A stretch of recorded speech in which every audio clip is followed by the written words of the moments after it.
Mga kapaglaom, maayong buntag kaninyong tanan.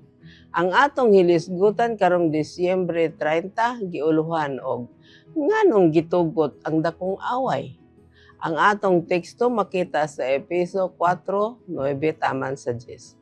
Og sa pagpahayag ngadto sa tanang tawo kung unsa ang laraw sa tinago nga sulod sa mga katuigan, gililong sa Dios nga mao ang nagbuhat sa tanang mga butang aron nga pinaagi sa iglesia ang nagkandaiyang kinaadman sa Dios ikay pahibalo o karon ngadto sa mga punuan ug mga kagamahanan diha sa mga langit nung dapit.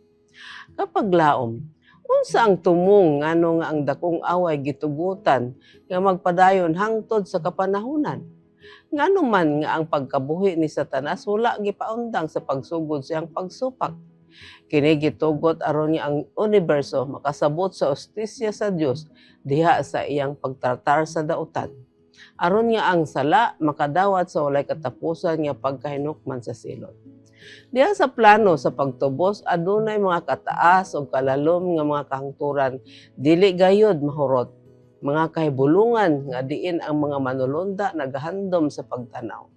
Ang natubos lamang sa tanang gibuhat nga ang mga linalang ang adunay ilang kaugalingong mga kasinatian sa tinuod nga away uban sa sala. Sila nakigbuhat uban kang Kristo ug bisan nga ang mga manulunda dili makahimo nakasulod sa pakig-uban diha sa iyang mga pag-antos.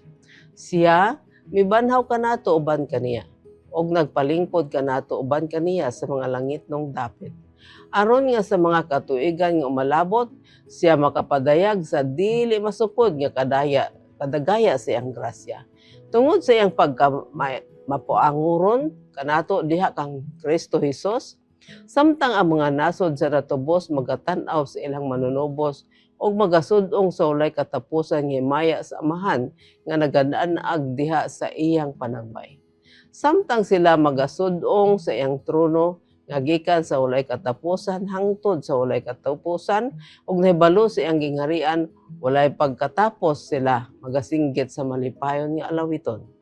Kapag laom, kaluoy, kapag pagkalumo o gugma sa ginikanan ang makita nga masagol uban sa pagkabalaan, postisya o gahom.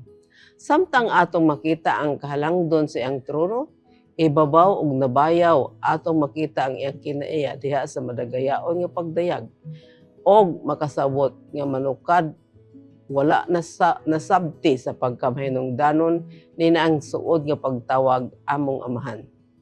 Ang resulta sa away sa manluluwas batok sa mga kagahom sa kangingkit maong kalipay ngadto sa natubos. Nagkaawas ngadto sa himaya sa Dios hangtod sa kahangturan. Magampo kita. Dios ug mahigugmaon namong Aman sa langit, among nakatunan karon nganong gitugot nimo ang dakong away nga magpadayon aron nga ang universo makasabot sa justisya sa Dios diha sa pagtratar sa dautan aron nga ang sala makadawat sa walay katapusan nga pagkahinukman. Among gimaya ang Dios tungod sa iyang pagkamapuanguron sa ngalan ni Jesus. Amen.